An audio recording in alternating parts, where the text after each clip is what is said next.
Bonjour et bienvenue à tous. Comme nous le faisons depuis plus d'un an déjà, nous allons explorer aujourd'hui un nouveau moyen de garder la proximité, cette fameuse proximité, malgré la distanciation physique, à travers un podcast de quelques minutes pour revenir sur l'année 2020 d'Agrial et évoquer les perspectives pour l'année 2021. Agrial, le podcast.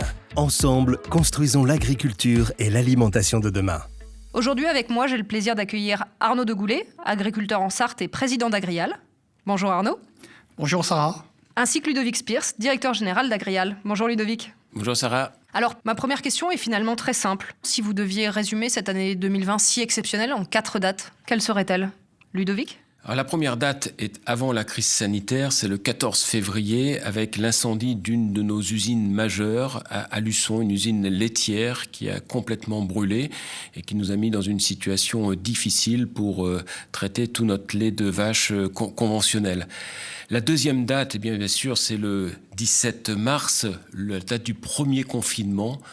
Date qui nous a marqué parce qu'il a fallu qu'on trouve le meilleur compromis entre la santé des salariés, la santé avant tout, et continuer le fonctionnement dans l'entreprise. Arnaud ? Alors pour poursuivre, pour moi, la date suivante, c'est celle du 25 juin, qui aurait été celle de la première Assemblée Générale d'Agrial sous forme digitale. Alors que nous imaginions fêter les 20 ans avec une belle salle et une grande convivialité, patatras, nous avons fait une Assemblée Générale à deux avec Ludovic dans notre petite salle, devant nos micros, qui s'est bien passée et qui a été bien comprise par nos délégués, mais un peu particulière quand même, quoi. Et puis, dernière date, c'est celle du reconfinement fin octobre, je crois le 29 octobre, alors que nous espérions être sortis de cette crise sanitaire, nous y sommes retournés. Et il faut bien dire qu'à l'instant T, nous en sommes encore à peine ressortis. Donc, un confinement qui dure et qui va encore marquer l'année 2021. En effet. Et Arnaud, vous évoquiez notre vie démocratique à travers notre Assemblée Générale. Plus globalement, quelles ont été les conséquences de cette pandémie pour les adhérents d'Agrial ? Je dirais que l'enjeu pour nous, c'était de tenir les flux agricoles en priorité. Il est clair qu'au mois de mars, avec le premier confinement, l'enjeu, c'était de ne pas avoir de cluster et que la collecte, notamment laitière, puisse se faire. Donc, les flux agricoles ont tenu, les équipes sont restées mobilisées, c'était un enjeu majeur. Et puis le deuxième enjeu, c'était de continuer à tenir une vie démocratique. En l'occurrence, nous avons digitalisé, nous avons organisé des réunions quasiment hebdomadaires avec nos collègues administrateurs pour faire un point de situation et pouvoir anticiper et prendre les décisions qui s'imposaient. Et puis nous avons organisé les assemblées de section. Évidemment que début mars, nous avions clôturé les comptes et imaginé des assemblées de section classiques, mais il a fallu revoir tout ça et tout a été fait sous forme digitale début juin pour les assemblées de section, puis comme je l'ai déjà évoqué, l'Assemblée Générale fin juin. Ludovic, côté direction, comment fait-on justement pour diriger, pour piloter une coopérative comme Agrial à distance ? Et puis, plus globalement, quelles ont été les conséquences pour nos collègues, pour les salariés d'Agrial ? Je dirais ce qu'il a d'abord fallu, c'est faire en sorte que l'entreprise continue. Nous avons bien sûr mis en place des cellules de crise en France, à l'étranger, pour que l'entreprise continue. Et nous avons réussi. Donc je pense qu'on a atteint l'objectif. Après, il a fallu qu'on fixe un cap, parce qu'on s'est rendu compte que cette crise allait être importante, violente, et qu'il fallait prendre des mesures pour préserver l'économie de l'année. Donc très rapidement, on a proposé au conseil d'administration de baisser les charges, modérer les investissements. Le conseil d'administration a rapidement donné son accord et nous avons pris des mesures, ce qui nous a permis de sauver économiquement l'année. Et justement, quels sont les résultats d'Agrial ? Comment on les qualifiait finalement ? Alors finalement, ça se termine pas trop mal. Le chiffre d'affaires baisse, comme toutes les entreprises agroalimentaires en France ou en Europe.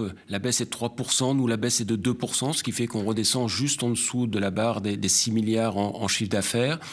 Au niveau des résultats en EBE ou en résultats nets, nous sommes dans la lignée de ce qui était prévu et des années précédentes, mais ça grâce aux réductions de charges qui ont été de l'ordre de 40 millions par rapport au budget, ce qui est important, très important. Alors bien sûr, on a pris quelques décisions au niveau de la direction, mais c'est tout l'encadrement, ce sont tous les salariés qui nous ont aidés à atteindre cet objectif, ce qui nous permettra sans doute d'aborder plus sereinement 2021 et les années futures. Justement, dans ces premiers mois de l'année 2021 et au vu des dernières annonces gouvernementales, quelles sont les perspectives d'Agrial pour cette année ? Je résumerai ma vision de 2021 autour de 2 mots, prudent et confiant. prudent parce qu'on voit que le démarrage de l'année est plutôt mou et bon, on espérait évidemment le déconfinement, mais la situation sanitaire va encore perdurer. On est sur un secteur fondamental qui est celui de l'alimentation, qui globalement, tout le monde continue à manger 3 fois par jour, donc il n'y a pas non plus une alerte maximale. Donc prudent mais confiant parce qu'on est aguerri par ce qu'on a vécu en 2020 et confiance parce que notre modèle est solide, assis sur différents pays et on pousse le modèle, on le modernise, on le digitalise, donc on sera au rendez-vous. Je suis assez confiant par rapport à ça. Ouais. Pour finir, point plus anecdotique, quoique, Agrial a lancé en 2020 son premier rapport intégré. C'est quoi un rapport intégré et en quoi est-ce important pour vous ? Un rapport intégré, c'est un rapport qui inclut un bilan des activités, un bilan financier, mais aussi un bilan des actions menées par l'entreprise concernant le développement durable. Donc c'est la première fois que nous faisons un seul rapport qui inclut ces 3 dimensions. Il est clair que c'est une tendance de fond et je pense que c'est une très bonne chose qu'une coopérative et que nos agriculteurs, on doive parler à la société et prouver la pertinence de nos actions et que, notamment vis-à-vis de l'environnement. Et la crise Covid a encore renforcé ce besoin de dialogue. Donc moi j'accueille d'un très bon œil le développement de toutes ces thématiques autour de la responsabilité sociétale des entreprises. Et ça va structurer notre stratégie pour les années à venir. Et puis plus globalement, ce qu'on qualifie de transition agroécologique, c'est un investissement majeur pour notre service agronomie et de la branche agricole. Merci Arnaud, merci Ludovic pour cet échange. Merci. Merci Sarah, merci à tous. Si vous souhaitez plus d'informations sur l'année 2020 d'Agrial, n'hésitez pas à consulter notre premier rapport intégré qu'évoquait Ludovic, disponible sur agrial.com. Merci de nous avoir écoutés et à bientôt.